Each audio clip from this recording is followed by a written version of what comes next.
Hey guys, it's Dusk. Sorry I haven't been giving you guys the updates on new cards for a while. I got back into Final Fantasy 11, which honestly ate up a good chunk of my weekend. Sorry about that. Then, as you can clearly tell, I'm not ashamed to show how empty the place is. Friends and family helped clear out the room. Much more nice, but that took a little more time. And then there was a meeting with the group I'm with. I'm hoping to show an introductory video for the Kaijudo team I'm with next week. Depends on how many people show up to our, not league, duel day. Yes, we finally get duel days in my area, thank God. Starting this Saturday and every Saturday following.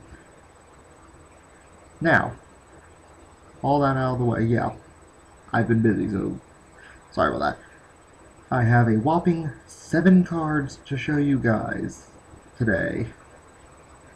The first one is Kronax the Brutal, a level 5 Rotworm Dracon for Fire and Darkness with 3000 power. As you can see with any other multi-civ creature, it goes in the mana zone tap. He sports 2 abilities. The first one, Envenom. When this creature enters the battle zone, choose one of your other creatures. It gets Slayer until the end of the turn. You guys know what Slayer does. And Battle Order. When this creature enters the battle zone, choose one of your other creatures. It can attack untapped creatures this turn as though they were tapped. Now, comparing this with Homunculon, it is clear that this is part of a cycle. And based on what people have been telling me, it's something called like a battle mage cycle. I don't know what the heck that is. I'm guessing maybe it's a magic term. I've personally not played magic, so if you guys could explain battle mage to me, please leave a comment below. But beyond the fact that, yes, these creatures are coming out with one ability for each of their civs, I noticed that the other similarities involve 3-star rarity, level 5, 3000 power, and both of the races being ones we have evolutions for. So I guess we can use that to start making predictions for the light water, fire nature, and darkness water cards for this cycle. Moving on to super rares for Clash. Sasha got reprinted. Here it is, Sasha the Observer. Level 5 Angel Command. Which means, hey, we can actually play Sasha in a given match for a change. This creature is actually getting mixed reviews amongst my group and I. Some of us are with it, some of us are against it. I, for one, want to see what other light cards we get before I make a judgment call. But the stats are level 5, 4,500, still weak to Tornado Flame, but hey, maybe Tornado Flame will lose some more playability with this next set, who's to say. If it gains playability, this thing might not be that good. Her abilities are Observe and Report. Whenever a creature attacks you, meaning your shields or you, and isn't blocked, you may draw a card.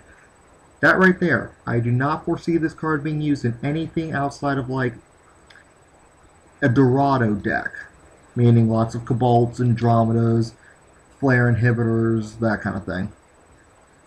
Because otherwise you're not going to get sufficient draws off of this thing. But hey, when you do, that's a +2 card advantage every time you lose a shield, assuming it was a single break. Double break, +3 hand advantage, you get the idea from there. Her other ability is Hologram. If this creature would be banished, you may discard a creature instead. So she keeps drawing your cards if you keep playing Shield Zone defensively throughout the game, and she has an out in case she gets targeted by a Death Smoke or something. Pretty cool. Now this next one, everyone who's played Duel Masters, don't freak out. It's not what it used to be. But this is our Waterlight super rare. Truthseeker Forion. Now, my little comment back there is because back in the original Duel Masters, the card with this picture was a bloody nightmare. If any of you guys question me on it, I'll be happy to put the stats and information on it below. I'm not sure how much time I'm going to be able to run in this video. But yes, like I said, Water Light, level 7. The races of Skyforce Champion and Cyberlord. A double breaker.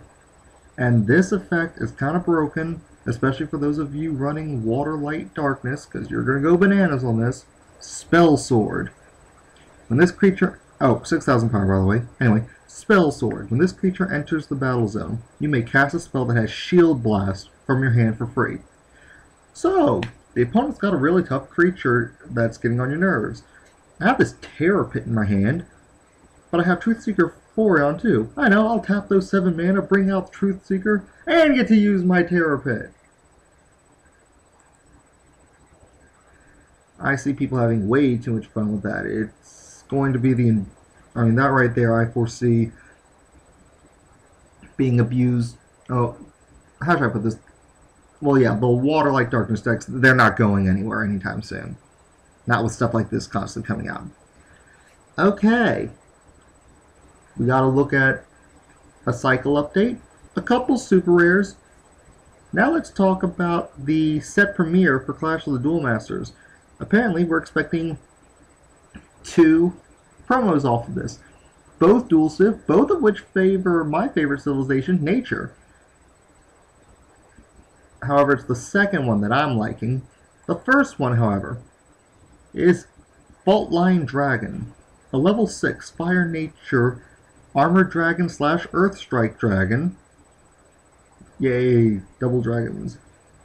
With 5,000 power. His 2 abilities are Sword of Outrage, which says that when this creature can attack tapped creatures on the turn it enters the battle zone. Okay, so fast attack if you're attacking a tapped creature. Cool. His other effect, Sword of Reaping. Whenever this creature wins a battle, you may put the top card of your deck into your mana zone. Awesome ramp. If you're running a Fire Nature deck with Karagra of the Hordes, this is a card you can throw into there. Now, moving on to the other promo for the set premiere. A Nature Light Wild Sky Sword, sporting the races of Storm Patrol and Beastkin. Now, that's normally not much, but when I show you some of the other cards, one of the other cards that is sporting these civilizations, you'll see where the Storm Patrol factors a bit of a laugh. Of course, on this card, or even with his own effects, it's kind of broken. I'll get to that in a sec. Basic stats, level 6, 4,000 plus, Double Breaker. He gets powerful attack plus 4,000, which is crazy enough, let alone the fact that his Storm Patrol and Beastkin typings give us 2 means of increasing his power. Thanks to Raging Goliath and I actually forget the name of that Storm Patrol power boosting creature, but essentially the Raging Goliath for Storm Patrols. His effect is Electro Field. Whenever this creature wins a battle, you may put the top card of your deck into your shield zone, face down as a new shield. Okay, I see this being abused with the type boosting cards I just mentioned. Cards that can untap him to attack multiple times, and yeah, if he doesn't get, either let him take away 2 of your shields or block him and give me a shield. That's what I'm getting off that. I want at least 2 of that come the set premiere. Now, we have 2 other cards for the Nature Light grouping of civilizations. The first one is a really awesome vanilla. Here he is. Swordhorn. A level 3 Enforcer Beastkin, so this guy can already evolve into some pretty good stuff, such as Cobalt the Storm Knight and Bronze Arm Sabretooth. Oh, don't even get me started on Flamespike Tetsuron. Yes, a level 3 vanilla with 5,500 power. All that power, and in a worst, that early in the game, and in a worst case scenario, can still evolve into some broken Evos. I like where this game's going. Last card, then I gotta say my goodbyes and I'm out for the night, folks.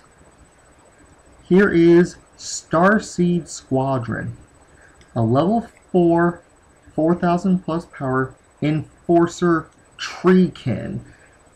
We don't got that many Treekins, and we really need to start seeing some support for them soon, but hey, it's an Enforcer. Another bait for Cobalt when paired with Swordhorn, which is good because with Swordhorn and the, what was that thing? The Nature Light promo for the set premiere, that's 3 cards right there that give you plenty of Evo bait for Cobalt and Bronze Sabretooth. But Starseed Squadron's effects. The first one is Spell Charge. Whenever you cast a spell, each of your creatures gets plus 2,000 power until the end of the turn. Not each of your other creatures, this includes him. Why is this broken? Well, Overpower. Each of your creatures that has power 6,000 or more has Double Breaker. Okay, so you have a few spells in your deck. You have this, your Essence Elves for early game, your Raging Goliaths, your... What is... I really need to look up the name of that level 4, blah blah blah, Storm Patrol that increases other Storm Patrol's power by 2,000, but yeah. A swarm of Double Breakers on command with a single spell, which actually makes late game Sprout viable if you can spare 2 mana. But yeah, that's what I got for you guys today. Tell me what you guys think of these cards. As the type of player who has been loyal to the Nature Light pairing since day 1, I feel my loyalty has been justly rewarded. I'm looking forward to the other cards I'm getting with that pairing. Anyway, like, subscribe, comment, check out my other videos. If you guys want to talk Kaijudo with me or even Duel with me online, my Skype is the same as my YouTube profile, Downtown Dusk. Same picture and everything. Or hit me up on a PM. I will see you guys later. I've got to get back to leveling up on Final Fantasy 11 and prepping for the Duel Day this Friday. Did I say Friday? Saturday. Yeah.